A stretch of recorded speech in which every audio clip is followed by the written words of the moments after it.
Have you ever stopped to think about what education would look like if its main goal wasn't just about accumulating knowledge, but about gaining real wisdom? Well, today we're diving into a really interesting approach to learning that weaves academics and faith together, and it's aiming for something much bigger than just getting good grades. So let's break down what that actually means. Right at the very core of this whole philosophy is this single, powerful verse from Romans. Now, this isn't just some nice quote they put on a poster. It's the actual blueprint. It's making a bold claim that the direction our mind is pointed, whether it's just on worldly things or on spiritual things, that's what decides the outcome of our lives. So what's the big problem this is all trying to solve? Honestly, you can see it everywhere. I mean, what's the point of being brilliant, of knowing a ton of stuff, if that knowledge leads to choices that just create chaos and destruction? This approach gets right to the heart of that issue, the huge danger of having knowledge without any kind of moral or spiritual anchor. You can think of it like two different paths for your mind. On one path, you've got education that's totally separate from the spirit, the carnally minded approach. Now, this path can make people really clever, for sure, but their choices might end up being self-serving and in the long run, destructive. Then you've got the other path, the spiritually minded one. This is where knowledge is intentionally aligned with God's Spirit. And here, the goal isn't just to be smart, it's to become wise, to be righteous, and to build a life that's full of peace.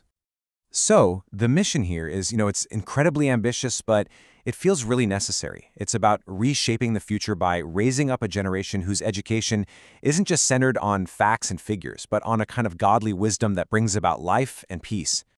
Okay, that all sounds great in theory, right? But what does this actually look like in a real classroom? Let's get practical and see how this works, using a lesson inspired by, history's wisest king. So picture this. We're dropping into a 6th grade math class, and the topic of the week is data visualization, graphs and charts. Sounds pretty standard, purely academic, right? But just watch how it gets framed. This is the question that changes everything for the lesson. It completely reframes the goal. It's challenging these kids to think way beyond just the mechanics of how to make a graph, and to start asking, hey, how can something as technical as a chart actually help me become wise? And here's how they do it. The entire lesson is set in the world of King Solomon's kingdom. By rooting all the math problems in this biblical story, every single chart and graph suddenly has a purpose, a divine purpose even, to wisely manage the resources that God provided. Okay, so the first tool they learn about is the pie chart. And its real power is just how clearly it shows you the parts of a whole. You can see proportions in a single glance. Now, when you apply that to Solomon's kingdom, it becomes this incredibly powerful tool. Instead of just a boring list of assets, he could instantly see that, wow, gold makes up a huge majority of his wealth. This kind of visual understanding is the very first step toward wise stewardship. See, it's not just data anymore, it's insight. All right, next up is the bar graph. This one is built for one thing: making clear, direct comparisons between different things. And look at this. As Solomon's building the temple, he can see immediately that construction costs are double what he's spending on supplies. This isn't just some accounting exercise. It becomes a tool for accountability, for making righteous financial decisions to really honor God with the resources he's been given. And finally, we have the scatter plot. Now, this one might look a little more complex, but its purpose is actually pretty profound. It's all about revealing hidden relationships between two completely different things out in the world. So imagine a scatter plot that could actually visualize the connection between God's provision, something like rainfall, and the harvest that comes from it. By seeing that pattern, Solomon's advisors could make truly wise decisions about when to plant, where to plant.